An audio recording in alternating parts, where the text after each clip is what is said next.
Et salut là-dedans. Cette semaine, je vais vous montrer comment faire un effet cool. En vrai, c'est moi qui ai eu l'idée. Mais t'es qui, toi? Voilà, je suis moi. Enfin, toi, mais en mieux. Sympa le micro. Mais tu rigoles ou quoi? Stop! Bon, laissez-le croire que c'est lui qui sait tout. Ça lui fera plaisir. Mais ça va pas. Allez, sors de ma vidéo. Allez, oust. Ok.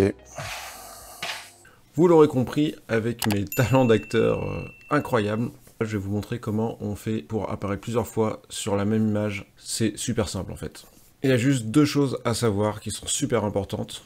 Peut-être plus que deux choses en fait. Faut fixer la caméra et surtout ne pas y toucher entre les différentes séquences, parce que oui, il y a plusieurs séquences. La deuxième chose, c'est d'éviter de se croiser et d'avoir bien des secteurs où on va faire un rush et des secteurs où on va faire l'autre rush, de manière à pas avoir de superposition des deux personnes, sinon c'est vite un peu lourd à faire. Il faudra faire du détourage, tout ça, enfin c'est pas pratique. Pour un effet simple, ça va pas, c'est pas le but. Et le troisième élément, c'est de bien éclairer la zone où on va faire la coupure entre les deux plans, de manière à pas avoir d'ombre. Sur mes premiers rushs, je vais vous le montrer, j'avais un spot à droite, un spot à gauche, du coup j'avais une ombre à droite, une ombre à gauche. Quand on ramassait les deux plans ensemble, on voyait clairement une différence de couleur au niveau de la coupure. Bon, une fois qu'on a fait les bons rushs, tourner c'est pas forcément évident parce que se parler à soi-même alors que personne nous répond, la vitesse à laquelle on fait la réplique dans notre tête c'est pas forcément la vitesse à laquelle on va dire la réplique. Donc c'est assez dur d'être synchro pour faire un plan sans coupure. Après avec des cuts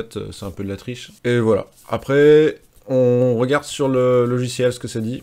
On se retrouve sur DaVinci. Ouais, vous aurez remarqué, j'ai changé de coupe de cheveux parce que mon enregistrement d'hier est foiré parce que j'ai enregistré que l'écran avec la timeline et j'ai pas pensé enregistrer l'ensemble des données sur un seul écran. Peu importe, je retourne la séquence. Donc ici on a nos deux rushs. Un premier rush où j'ai ma première séquence avec mon t-shirt bleu, donc je me donne la réplique à personne. Et la deuxième séquence avec mon t-shirt gris où je fais la réponse.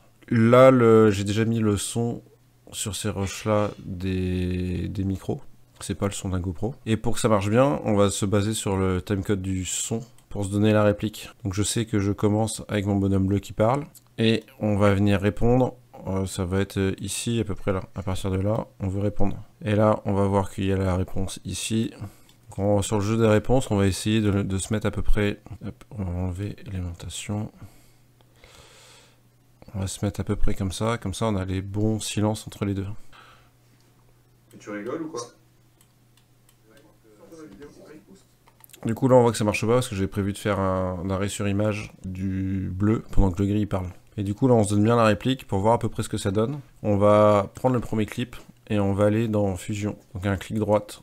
Ouvrir dans la page Fusion. Alors c'est aussi possible de le faire par la page étalonnage. Je vous montrerai à la fin vite fait comment on fait pour ajouter un nœud. Donc dans la page Fusion, on a notre média qui rentre le média qui sort, donc pour l'instant c'est la même chose, il n'y a aucune modification. Et là on va venir mettre un masque sur l'entrée bleue, donc quand vous laissez la souris dessus, c'est à l'écrire, effet de masque, c'est-à-dire qu'on va garder qu'une partie de l'image. Donc quand le média est sélectionné, on choisit un polygone, ce sera plus facile, on dézoome avec CTRL molette, on inverse la sélection pour voir ce qu'on fait, et là on va garder, hop, que cette partie-là.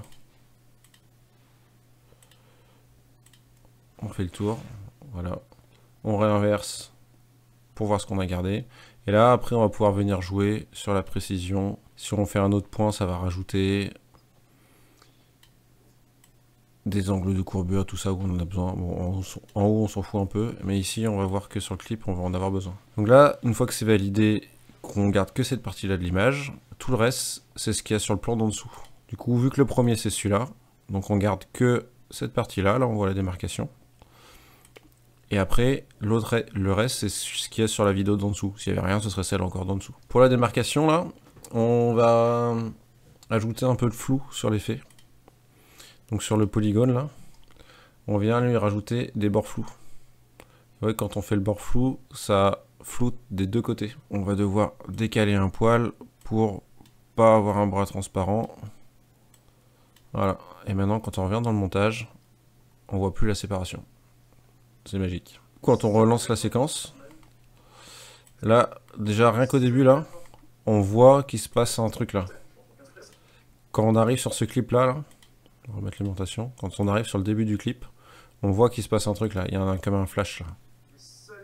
Hop, ça s'assombrit d'un coup là. Pour éviter ça, on va amener un petit fondu pour que ce soit beaucoup plus doux et qu'on ne le remarque pas. Donc on ne remarque pas la séparation. Et là, ce qu'il faut faire attention, c'est que sur toute la durée du clip, on ne vienne pas manger avec là, ma main par exemple, qu'on passe à travers la démarcation et que ma main disparaisse. Donc là, sur le premier jet, ça se passe pas trop mal. Par contre, je sais qu'à la fin du clip, parce que je l'ai déjà fait, hop, là, à la fin du clip, là, il va falloir que je fasse une démarcation. Sauf que vous avez vu que là, on n'est plus synchro du tout, parce qu'on n'a pas encore fait l'arrêt sur image. Alors, on va le faire tout de suite. Donc là, il faut que je remette un peu de son. Hop, là, il est là, le stop. Et on va se mettre juste avant la reprise du bonhomme bleu qui parle sur ce clip-là. Hop, on sélectionne là, on fait une coupe, on avance d'une image, on refait une coupe. Je dézoome, je prends ce clip-là, je l'écarte. Alors là, on parle, on dit de mémoire, laissez-le croire ce qu'il veut, je sais pas quoi. Ça lui fera plaisir. Et du coup, là, on va reprendre le clip à ce niveau-là. Donc, hop, on le met là. Et le trou, là, on a laissé une image où on va changer la vitesse du plan. Et dedans, on va sélectionner arrêt sur image. Et là, on va l'élargir sans la bande son. On va l'élargir, on n'a pas besoin de la bande son. Hop, et on vient au milieu. Et du coup, là, on récupère bien le bonhomme qui cause en gris. Voilà. Et là, on voit qu'il y a une séparation. Alors là, c'est ce que je vous disais, c'est ce qu'il faut éviter, c'est qu'on se croise. Alors on va peut-être tricher un peu, de manière à décaler, faire la sélection liée, ça ne va pas perdre la synchro du son.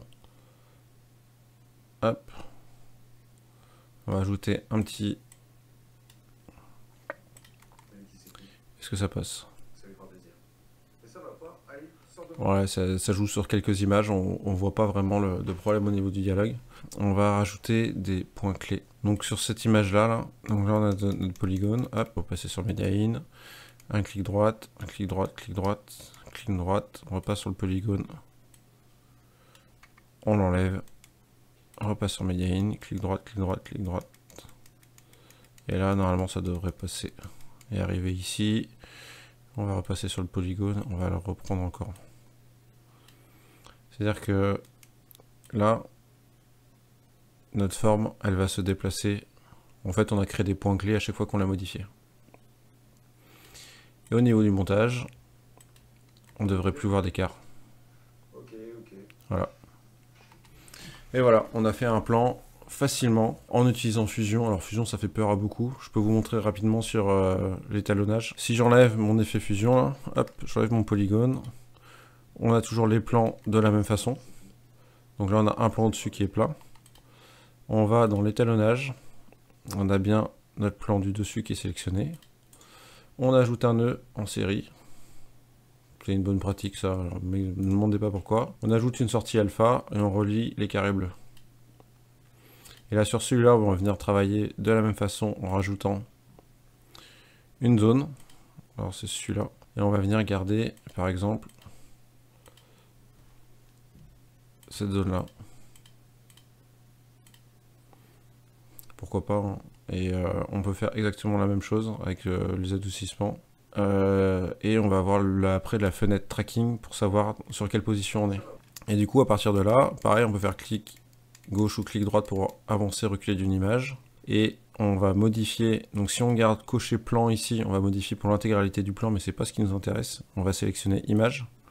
Pour modifier image par image, hop, on fait un clic droite, on déplace, on fait un clic droite, on déplace, on fait un clic droite, on déplace, on déplace. Hop, là, on voit que ça revient à l'envers. Hop, et comme ça on voit vraiment les deux images en live.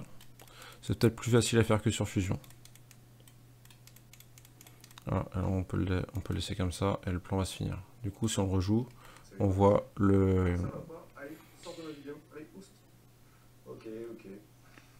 on voit le cadre qui bouge en même temps de l'un à l'autre. Et comment on joue sur les bords? Parce qu'au résultat, on voit bien la séparation. Et si on veut l'adoucissement, voilà, plus on va monter l'adoucissement, là, plus on va faire partir la séparation. Et là, on peut jouer sur l'intérieur ou l'extérieur, justement. Et là, c'est peut-être plus intéressant de passer par là, parce que là, c'est vraiment à l'intérieur du cadre où on vient manger. Et là, c'est à l'extérieur du cadre où on va venir adoucir. Donc c'est peut-être plus facile de le passer par l'étalonnage, effectivement. Dites-moi si ça vous plaît, n'hésitez pas à vous abonner. Comme d'habitude, les micros que j'utilise, si vous aimez le son, j'ai fait le test la semaine dernière, n'hésitez pas à aller voir la vidéo, je vous la laisse juste là. Et dans les semaines qui arrivent, là, on va tester pas mal de matériel, n'hésitez pas à vous abonner vraiment, ça me fait plaisir et ça m'aide à faire grandir la chaîne. Allez, salut!